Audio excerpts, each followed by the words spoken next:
Estate Tips Tuesday, and this week's tip, we're going to be talking about some things that you're doing as a buyer that could be potentially hurting your chances at buying a home. Hopefully you had a wonderful weekend and you're all refreshed and ready to start the summer housing hunt. And here are some tips to help you through that. So tip number 1, don't get caught up in the home's aesthetics.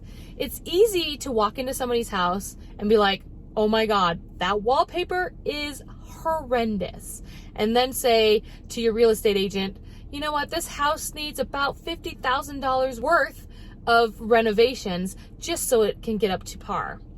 This is not always the case. In some instances, most aesthetic stuff is super easy and cheap, and sometimes it's negotiable in the contract. So if you don't like the wallpaper or the color of the wall or perhaps the shag carpet in the bathroom, then don't get hung up on it and think I can't live in this house or there's just too much work to be done, because that is not true.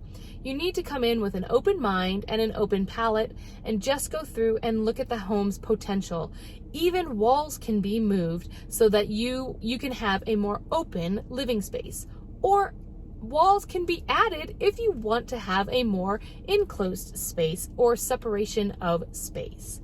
There's always other things that you can do to make the home yours. Number 2, you don't want to be just kind of joking around about what the people's tastes in furniture or home decor, or even saying how ugly or criticizing the shag carpet in the bathroom. You don't want to say this while you're in the home, because sometimes the homeowner is there. Sometimes the homeowner has video that is recording while you are there. And sometimes the seller agent is present. So you want to try to keep all of that stuff to a minimum while you're in the home. And when you get out of the home and in the safety of your own car, that's when you can just talk about or discuss the silliness of the moose head in the bedroom or the shag carpet in the bathroom. Number 3, taking too much time to decide.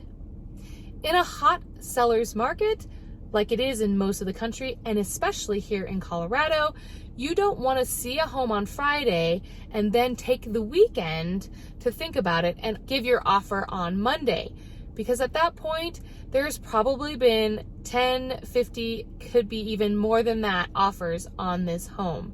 So if you love the home or you really like it and you seem like this is the one, you need to sit down with your agent the day that you saw the home and make the best offer on that home right then and there, unless you're willing to lose the home.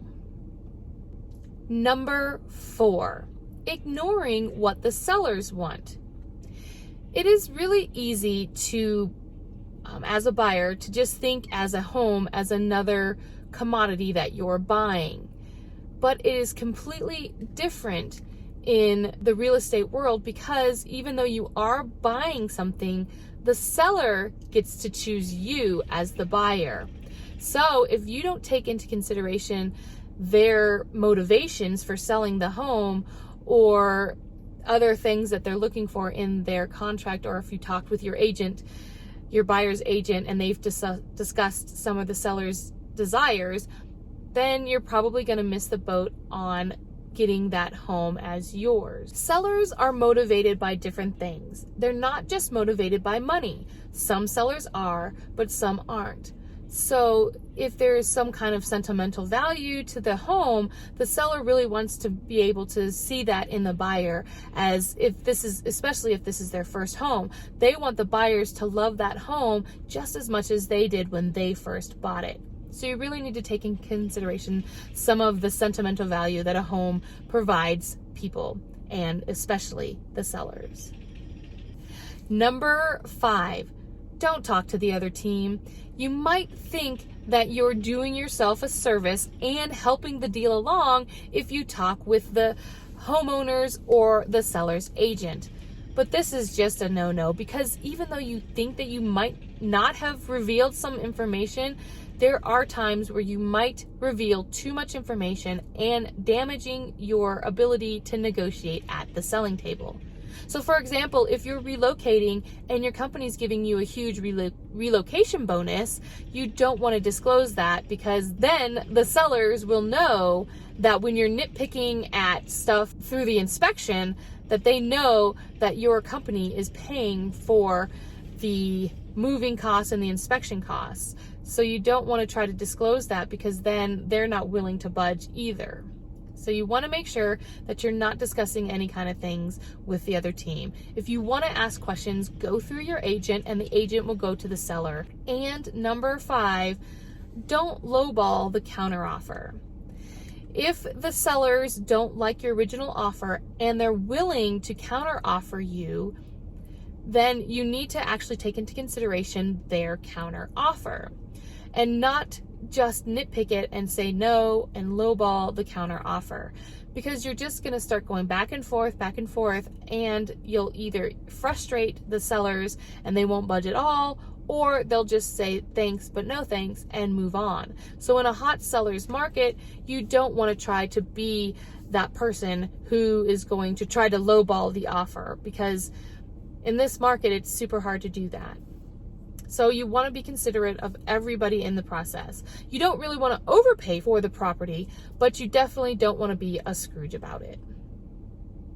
If you have any questions about any of these topics or any other real estate related topics, please contact me through any of my social pages.